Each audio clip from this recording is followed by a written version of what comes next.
নমস্কার।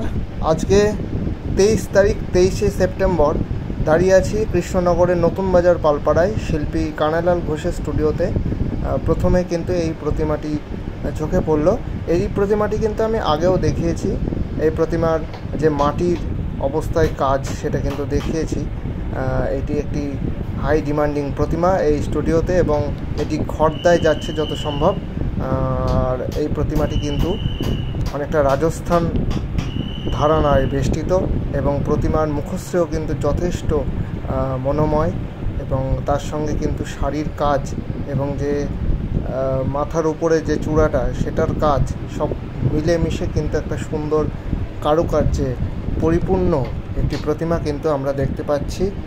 আর এখানে গণেশ এবং লক্ষ্মীকে আমরা দেখতে পাচ্ছেন। গণেশের যে কাপড়ের কাজ এবং লক্ষ্মীর কাপড়ের কাজ কিন্তু অতুলনীয় একটি সুন্দর মনোরম কাজ।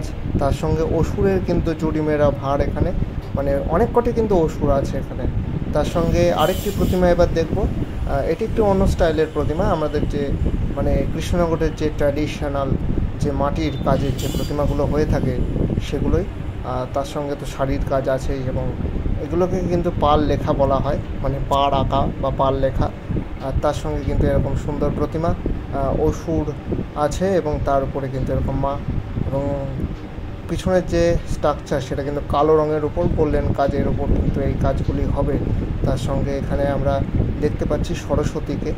সরস্বতীও কিন্তু খুব সুন্দর এবং তার পাশে কিন্তু কার্তিক এভাবে হেলান দিয়ে বসে আছে।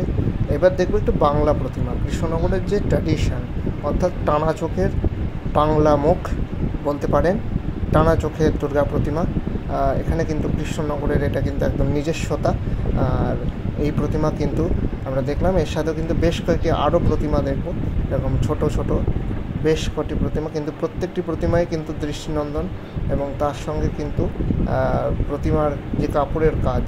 আর এখানে আরেকটি জিনিস লক্ষ্য করছি, গণেশকে কিন্তু রং করে দেওয়া হচ্ছে এবং যে ট্র্যাডিশন, অর্থাৎ সাদা হাতি, সাদা মুখ, হাতির মুখটা সাদা এবং গায়ের যে গঠন অর্থাৎ শরীরটা হবে গোলাপি। তো এটাই হচ্ছে কৃষ্ণনগরের ট্র্যাডিশন গণেশের, যে গণেশ কিন্তু এই কালারেরই এখানে হয় এবং এখন তো অনেক রকম গণেশ হচ্ছে। তার সঙ্গে কিন্তু এই পুরনো গণেশের কথা মনে রাখতে হবে। এছাড়াও বেশ কয়েকটি ঠাকুর দেখাচ্ছি। এই ঠাকুরগুলি আমি মাটি থাকা অবস্থায় কিন্তু দেখিয়েছিলাম, এরপরে রঙের অবস্থাতে কিন্তু দেখাচ্ছি। এই প্রতিমাটি যেমন হরিণঘাটাতে যাবে, আর আরেকটি প্রতিমাও আছে ওই সাইডে, আমি দেখাচ্ছি। তার আগে সরস্বতীর যে কাজটা সেটা দেখিয়ে নিই। আর এটা হলো আরেকটি প্রতিমা। এই প্রতিমাটি হাওড়ার উদ্দেশ্যে যাবে।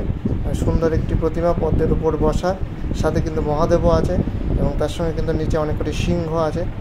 আর এপাশে কিন্তু মহিষ দাঁড়িয়ে আছে করমর্দন অবস্থায়। আর এখানে কিন্তু মা কিন্তু খুব সুন্দরভাবে শান্ত স্নিগ্ধ একটি অপরূপ সুন্দর মুখশ্রী বেষ্টিত প্রতিমা আপনাদের সঙ্গে শেয়ার করছি।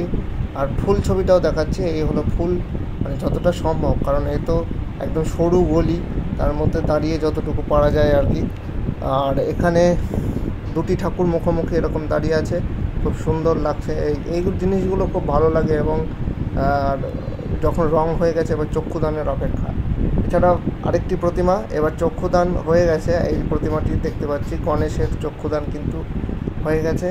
এছাড়াও আমরা সরস্বতী নয়, লক্ষ্মীর কিন্তু চক্ষুদান হয়ে যাবে, সেটাও দেখাচ্ছি। তার আগে গণেশের মুখটি ভালোভাবে দেখে নিন।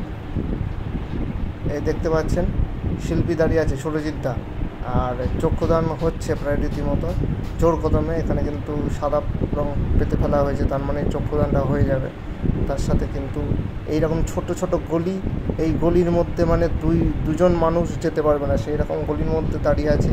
এখানে কিন্তু এরকম দুই সাইডে দুটো প্রতিমা, আর প্রতিমা শিল্পীরাও কিন্তু এভাবেই অভ্যস্ত এখানে। যাই হোক, এই হলো লক্ষ্মীর মুখ কিন্তু আঁকা হয়ে গেছে, চক্ষুদান হয়ে গেছে। এই হলো মুখশ্রী। এছাড়া বাইরেও কিন্তু বেশ কয়েকটি প্রতিমা আছে, যেমন দেখাচ্ছি দূরে এরকম একটি প্রতিমা। এই প্রতিমাটাও কিন্তু ইউনিক এবং কলকাতার দিকেই যাবে যতটা জানি। আর এরকম তো এগুলো তো বাংলা মুখের প্রতিমা, একদম ট্র্যাডিশন কৃষ্ণনগরের ছোটো ছোটো প্রতিমা যেগুলো, এগুলো তো থাকেই, অসুবিধা নেই। আর তার সঙ্গে তো এরকম প্রতিমা রয়েছে। এবার আরেকটি প্রতিমা দেখাচ্ছি, যে প্রতিমাটি একটু আগে আমি দেখাচ্ছিলাম না, সেটা চক্ষুদান হওয়ার পরে দেখাচ্ছি। এই হলো গণেশের চক্ষুদান হওয়ার পরে কমপ্লিট লুক।